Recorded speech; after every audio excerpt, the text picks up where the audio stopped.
The Village Diaries YouTube channel එකට අද මම මේ ගෙන්නේ පළවෙනි වීඩියෝ එක මගේ channel එකේ. ඉතින් මම ගොඩක් වීඩියෝස් කරන්න හිතාගෙන ඉන්නේ ඇග්‍රිකල්චර් වල සම්බන්ධව. ඉතින් ඔයාලට මුලින්ම වැදගත් කියලා හිතනම වැව කියන එක. මොකද කුෂිකර්මාන්තය කිව්වහම අනිවාර්යෙන්ම අපිට මතක් වෙන්නේ ජලයෙන්. ජලය ගබඩා කරලා තියෙන තැනක් තමයි වැව. මම ඉන්නේ අනුරාධපුර දිස්ත්‍රික්කේ. තැන කොහෙද කියලා කියන්නේ. ඉතින් වැව්බෙදි රාජ්‍යයෙන් වැව ගැන කියන පළවෙනි වීඩියෝ එක තමයි මේක.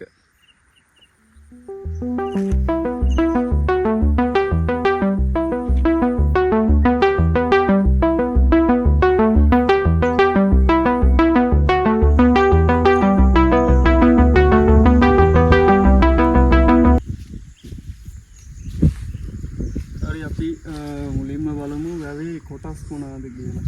සාමාන්‍ය පොඩි වැවක නම් කොටස් විදිහට තියෙනවා, පිටවානක් තියෙනවා, පොරුවක් තියෙනවා, රළපණාව ඒ වගේ කොටස් ටිකක් තමයි අපිට වැදගත් වෙන්නේ. ඒ ටික තමයි තියෙන්නේ.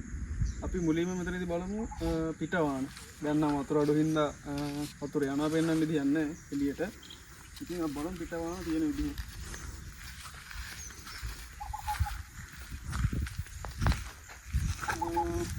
මේ පොඩි වැවක් හින්දා ලොකුවට වානක් හදලා නැහැ. මේ පොතුරු පවන කියලා ඉරන්නේ නැහනේ.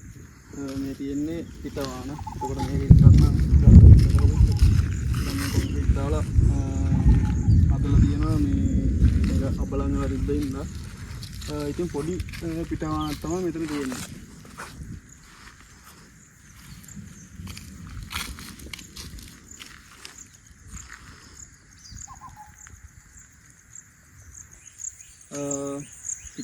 පිටවානේ වැදගත්කම විදිහට අපි බලාපොරොත්තු වෙන්නේ වැවේ අතිරික්ත ජලය එළියට යවන එක.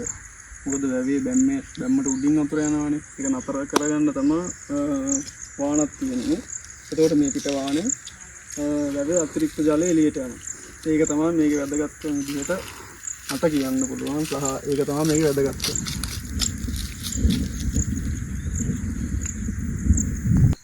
ඔයාලට වැදගත් දෙයක් පෙන්වන්න තියෙනවා. අපි දැන් වාන පැත්තේ ඉන්න. වාන පැත්ත කියන්නේ පොඩ්ඩක් කැලේට ළඟයි. මෙතන ඔයාලට පෙන්වන්න තියෙන්නේ අපේ යාළුවෙක් මෙතන ඉඳලා ගිහිල්ලා තියෙනවා මේ දැන් චුට්ටකට කලින්. ඉතින් බලන්න පුළුවන් අඩි සලකුණක් තියෙනවා. තාවේද කියලා හිතා ගන්නකො.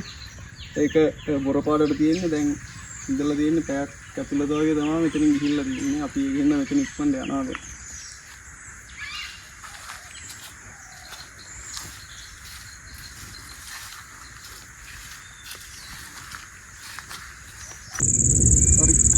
ඊළඟට කඩේ කොටසක් විදිහට අපි ගන්නෙ පිටවරුන්. මෙතනින් කරන්නේ කුඹුරු වල දවස් ජලය බෙදා ගන්න.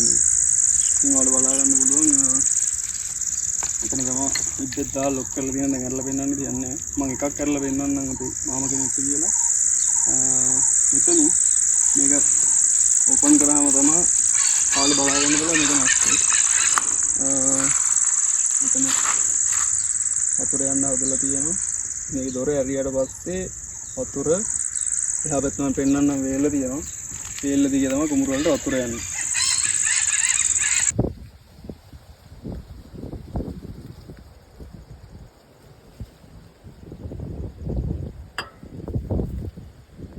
අපි ඊළඟට බලමු අර කොරවුවේ වතුර එළියට ගන්න එක.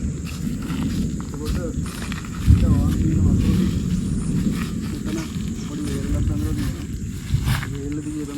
කුඹුරු වලට යන්නේ. ඔයාලට පේනවා හැම එකක්ම වතුර යන විදිහ පොඩි කොන්ක්‍රීට් වලින් අලක් හදලා තියෙනවා. ඒ ඔක්කොම ටික මෙතන පේන දැන් හැබැයි වතුර නැති හින්දා වතුර යනවා පෙන්වන්න විදිහක් නැහැ. මම අනිත් හොරවුවට ගිහිල්ලා වතුර යන විදිහ පෙන්වන්න.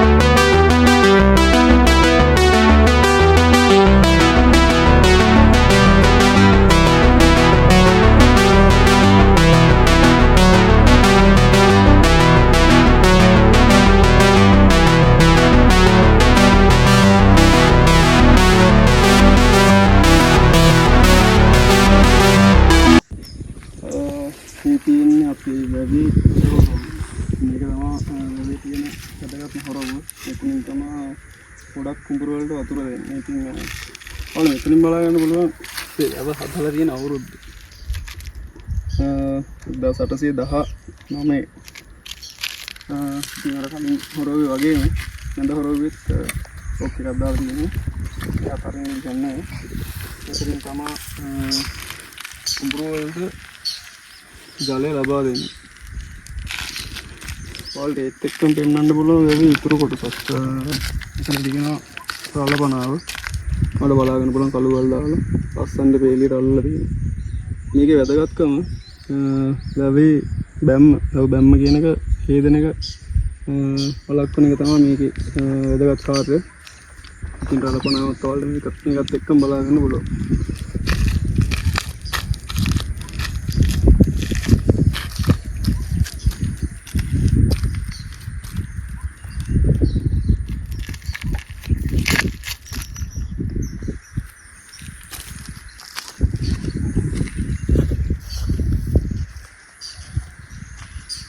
හරි ඊළඟට ඔයාලට පෙන්වන්න හදන්නේ අපේ නැඳ හොරවුවත් එක්කම තියෙන වේල්ල වතුර කුඹුර වල දෙන්නේ කොහොමද කියලා පෙන්වන්නම්. වතුර නම් යවලා නැහැ. හැබැයි ඔයාලට පෙන්වන්න ඕන මේ සිස්ටම් එක ගැන කොහොමද ක්‍රියාත්මක කරන්න කියලා. අපි පල්ලෙහාට ගිහලා බලමු.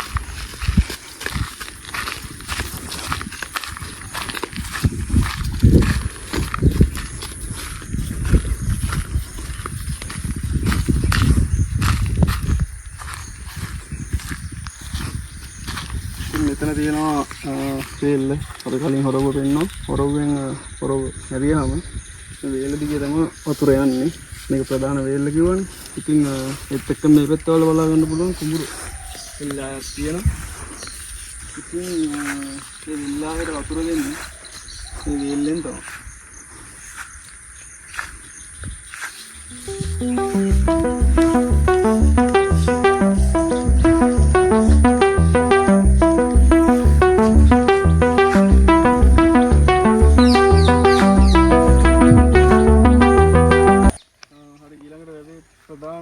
ප්‍රධාන කොටස ඒ කියන්නේ අපි වතුර ගබඩා කරගන්නේ කොහොමද කියලා බලා ගන්න ඕනේ.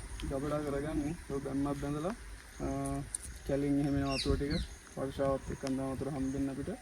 ඉතින් මේ වතුර ටික ගබඩා කරගන්නේ වැව් බැම්මත් එක්ක. ඉතින් මේ දින වැව් බැම්ම දිගටම වෝල්ට් එක බලා ගන්න පුළුවන්.